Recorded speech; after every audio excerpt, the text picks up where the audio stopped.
Off, I want to say this, man. That place tonight was just on fire. Fifth Third was electric. I loved how early people were here. It had our guys so ready to play, and it's what makes this place one of the most special places to coach and play college basketball. Keep doing it for us. Don't let it just be for the crosstown. That was awesome. So I appreciate all our fans that came out tonight. I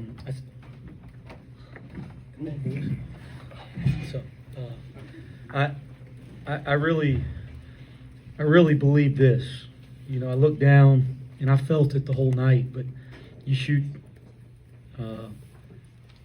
let's see here, 37 from the field and 25 from three. And we're a really good offensive team, guys. We got really good offensive players. But you go 37 to 25. I mean, God, we're missing layups. It just felt like there was a crazy lid on it.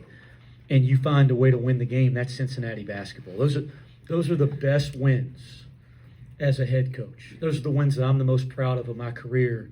It just feels like you can't score. You know, whether it's a bad possession, we had a couple, but there's some good possessions that we get great opportunities, and we couldn't even catch a lob and dunk it in the second half. You know, we're missing uncontested layups.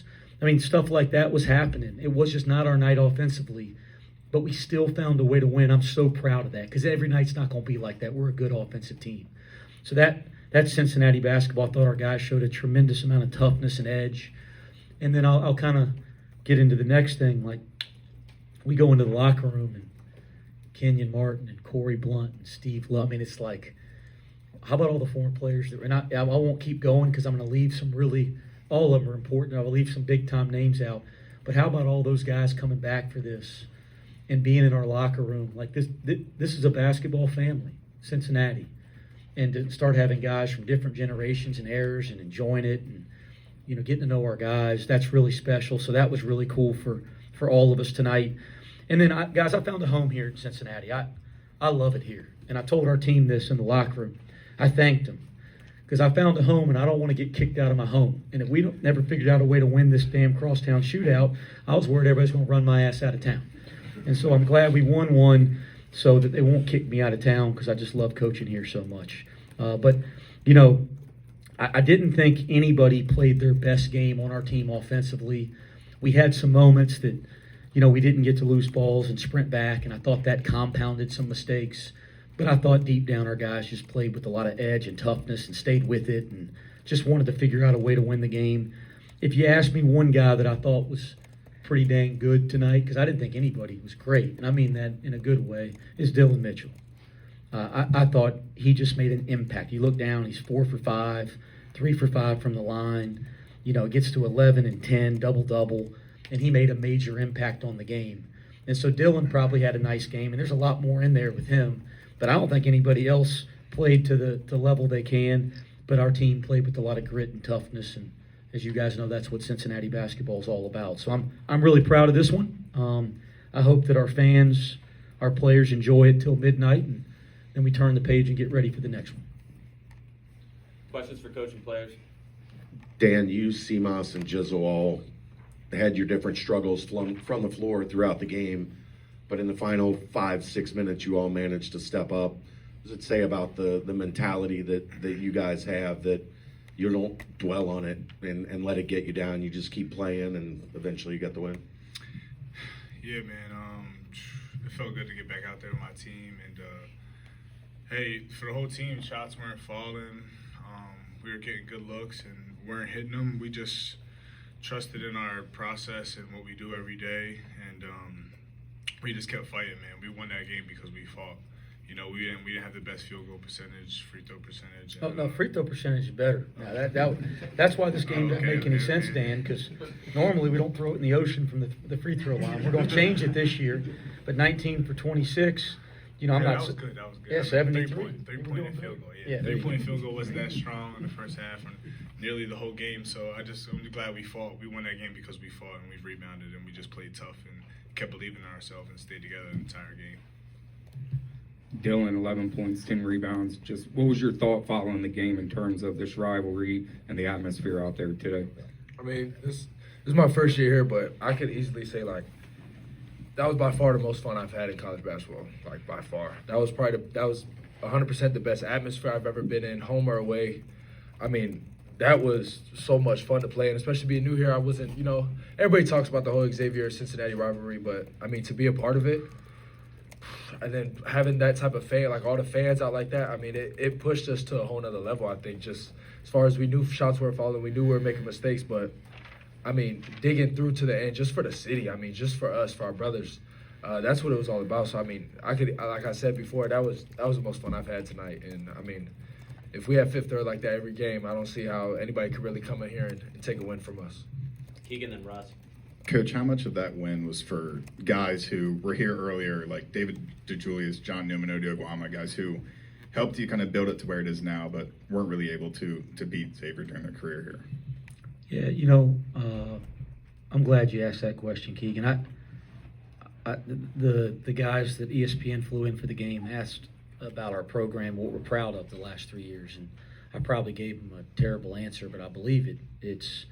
I feel like if you ever, in the last 3.5 years, take a snapshot of time, 2-3 months of time, or any kind of cycle in our profession, we get better. Now, it's not always linear. There's ups and downs and peaks and valleys, but I think when you ever look at it from 60,000 feet, we've consistently improved in 3.5 years, and I'm really proud of that. That's not just because these guys that are with us now are better. It's because the guys that came before them have contributed to keeping, to helping this program continue to take steps forward. And so, everybody told me how crazy this game is, and you can't explain it and all that. Guys, if you'd have told me we'd have made 19 free throws tonight and shot the percentage we shot in one, I go, that don't make any damn sense. But everybody's told me how crazy it is. Our first year here, we got smacked over there, and then the last 2 years, I mean, I got the game where David hits the three, gets fouled 2 years ago, and ties it up. I couldn't even believe the game was a game the way it was going. And it just inexplicably happens. But those guys had some heartbreaking moments, and I know they're smiling. Like David's playing in a EuroLeague team in Israel. I know wherever the hell they're traveling right now, he's smiling, he's happy, and he knows he's a part of this. And John Newman and Odi Oguama and Landers now. And I can't keep going because I'll leave people out. But, those guys have helped us continue to take steps. And, again, the goal now is to keep the program moving forward. But that's the thing I'm most proud of. Rust and Scott. 2 points for Fremantle in the second half, 0 for 4 from the field. Wes, what was the biggest change in terms of coverage, if anything, that you guys were able to slow him down? Well, he so kicked much? our tail in the first half, didn't he? I mean, I think he had 16 at halftime.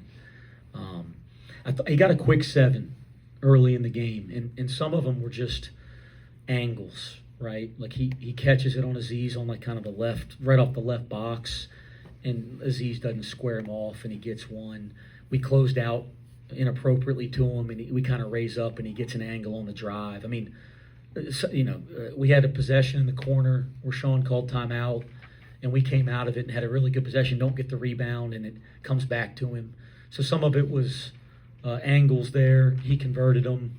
The big three at the end of the first half we didn't like because we broke down on a ball screen coverage. But, guys, he's really good, and he's one of the best front court players in college basketball. Gosh, he's really experienced. I know he's been around a long time, and he had a really nice first half. I don't think we did anything special, but I thought we did a better job of staying between him and the basket.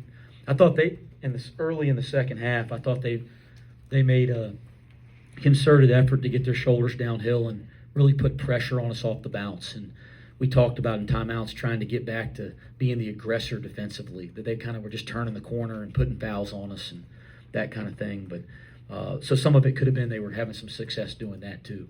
But he got a damn good look there at the end. I'm really glad it didn't go in. We were supposed to foul. I'm sitting there going, two catches. We talked about it. They didn't catch it in the shooting motion, commit the foul. We practice that all the time. We actually practiced it 2 days ago, if I'm not mistaken. And now we haven't practiced it a whole lot from out of bounds under, but which is different. We had a chance to talk about it over there, and I'm going, okay, he's not shooting it foul. And they passed it again. I'm going, oh, my God, foul. And then I go, crosstown shootout, of course. I mean, wide open three. But thank God he missed it, but he's a hell of a player. Scott and Jason. If I would have told you CMOS is going to go 1 for 7 on threes and Jizzle's going to miss all 11 of his shots, and you're gonna win, are you looking at me any more crazier than you would anyway? I would tell you that those are the games you're the most proud of as a coach. When the ball doesn't go in, and you don't have a great offensive night, and you find a way to win. I'd tell you, if you'd have told me that's what it's going to be, I'd say, well, I'll be a really proud coach. I wouldn't expect that to happen, and that won't happen very often. But the fact that we found a way to win, I'm really, really proud of this win. Coach, I watched you walk off the court, and you were excited to say the least, pumping your arms and looking in the crowd. And was that a guy who just was letting it all out, getting your first win in this intense rivalry? Yes. Yeah, absolutely. Like I said, Were you feeling the pressure? Or you coming in, or honestly, I mean this honestly. When you choose the line of work we're in, you got to learn to have thick skin, and you can't do this job if you let external pressure affect you. And so I really I challenge these guys all the time, but I challenge myself to never be a guy that lets external pressure affect me, but in a light way. So no, I mean, if we'd have lost the game, I'd have stood up here and told you guys how much I love my team and we'll get better from this, okay? And I'd have been fine. But I like it here so much. I do. I found a home, and I can handle it. But if you walk the streets of Cincinnati 365 days a year, you're going to hear about the Crosstown Shootout. And I'm glad for the next 364, I don't have to hear people talking crap to me like they have the last 3 years. And so that part in a light way, I like. But no, I wanted to win for our fans. I wanted to win for our players. And certainly you want to win a rivalry game. It's a big-time game. But if we would have lost, and we'll have moments that we have failure this year, we're going to go to bed and wake up and approach tomorrow the same way, work harder and get better. Marshall, Caleb, Joe. Dan, one of the biggest plays of this game was you getting your own rebound off of the free throw. So rarely does a shooter get their own rebound. What happened on that play? I wanted to make the free throw. Make a clutch free throw, get back and get a stop. But You made the first one. Made the first one. It felt good. In my head, I was just like, "You got this." I was giving myself confidence. I shot it and I seen it coming off left, and I knew it was gonna be a high rebound, like it was gonna bounce high. I just felt it, and I seen a gap wide open. Somebody was boxing out, and I just ran up and grabbed it, and I knew I was gonna make it. Went and got it, laid the ball up, and I was like, we gotta get a big stop now and win this game. So that was really it. And then we fouled a three-point shooter. Yeah, But I'll give you my version of it. Dan's one of the best offensive rebounders in the country on the perimeter. If not, he can be the best. But that's the only damn time he went to the offensive board the whole game. So you only got to see those offensive running gifts because it's the only time he crashed the offensive board the whole damn game. So we're getting the rust off, but he'll be making plays like that, not just on free throws. But it was a big time play for our team. Put us up 5, I believe. Did you leave early? Mm-hmm. Did you go early? Definitely.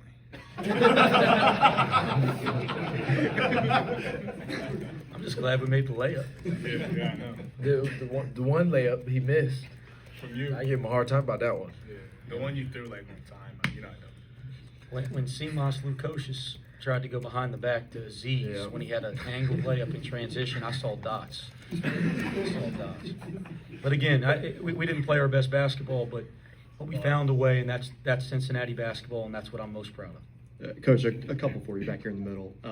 For Jizzle to have the type of game that he did shooting, 0 for 11, but then to step up there and score 2 of the biggest points of the game, what does that say about him? Let me tell you guys something about Jizzle James. He was 0 for 11, and I have 0 worries about Jizzle James. 0. We see it every day, and he is the most everyday guy. And if you go from freshman year to this point as a sophomore, I've never had a kid that was more consistent in his work ethic and that much of an everyday guy at this stage in his career than Jizzle James. He's been dominating our practices since the summertime. I got 0 worries. I'm just, like I said, I'm proud that he won't go 0 for 11 again. But when he goes 0 for 11 and we win, that's a good sign for our team. You, in terms of this rivalry in itself, 2 years ago you sat right where you're sitting now, and you said we will get this right or I'll be in the grave. What is it like to sit there now and know that you at least got on the right side of this rivalry? Yeah, like I said, guys, I feel great for our kids. I feel great for our program, our former players, our fans. I know how much this game means to everybody, and shoot, heck yeah, I feel better personally. If we'd have lost, I'd be miserable right now. Again, as I tell everybody, there's going to be failure, and sometimes the failure helps you learn and grow the most. And so when that happens, I'll be miserable, but we'll wake up and we'll work harder and get better, just like we're going to do tomorrow. We're not going to celebrate tonight and not be ready, because we got a big time game coming up against another elite team in Dayton. So we can't celebrate here. We got to wake up tomorrow, work harder, and get better. And that'll be the mentality. Neil, then Russ. Coach, talk about the effort from Aziz Vandago tonight. 12 points, 5 rebounds. Dillon turns an ankle there at the 8-minute mark. Aziz goes flying over the bench. Could you just talk us through what those 2 moments there meant for this team with their effort and toughness? Yeah, again, talking about our guys, AZ's the guy I probably should give a little more credit to. He played 31 minutes tonight, and that's the most minutes we played him in a game this year. I thought he was pretty dang good now. And he goes 4 for 6 from the free throw line. He works his take. He keeps becoming a better free throw shooter because he works at it like crazy. And these guys will tell you. When we get water break in practice and all the guys go get water, AZ shoots free throws. I thought he was dang good tonight. We missed him behind the defense on a couple lobs. We underthrew a couple late in the game. But it was good to see him have some good moments. And again, like a lot of our guys, he's not playing his best basketball yet, but it's coming. It was also good to see him make some plays on the ball, getting up to block some shots. Even a couple they called fouls on the ground, you saw him going up to find the right time and to get him, because we know he can be one of the best shot blockers in college basketball. Dan, you struggled in this game first couple times out, struggled in the first half. How satisfying was it to make that much of an impact in the second half? And did anything flip for you internally in the locker room, just thinking, the time is now, I got to go make my impact on this rivalry? I feel like my team kept lifting me up and holding me like to that standard of what we do every day, and felt like I was making an impact throughout the whole game, no matter if it was rebounding or scoring the ball or playing defense. My mind wasn't really on like just going to score or anything like that. I was just trying to do whatever it takes for the team, and and to get this win, and just do all the little things. If the ball wasn't coming my way, or if the ball wasn't like coming my way when it comes to getting into the basket. So I really just like, I want to win this game more than anything, and I would do anything it takes to win this game, and that's what we did tonight as a team. Last two, Scott and Ryan. Dillon, are you feeling pretty good about going back to your neighborhood Target? And if so, might you buy some jammy pants like Dan's there? He's got some. I got some. I ain't gonna lie, but yeah, like I said earlier, everywhere I go, since the day I got here to this city, that's all I heard about. The crosstown shootout that's all I heard. I've had people come up to me and say, "We don't care if y'all don't make the tournament, just beat Xavier." I'm like, wow. I've had people tell me that too. Like I'm speechless when they say that. I sit there and but I'm like, wow. Like, don't care about the tournament, just beat Xavier. But it was a big win. Not only for me and for the team, but just for the guys that've been here. Obviously, they haven't beat them yet, so that was the first win, and me being able to be a part of that helped them get that win. It was a lot of fun. So I'll be walking around Target wearing this Cincy real proud, like I always do. So.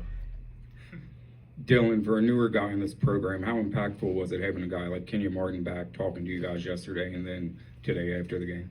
It was big. The things he did while he was here, how many times, it was just big. Like Coach said, having all these guys back to give you advice, and then you got guys like that in the crowd that he's loud, he's cheering. You see all the other former players in there cheering.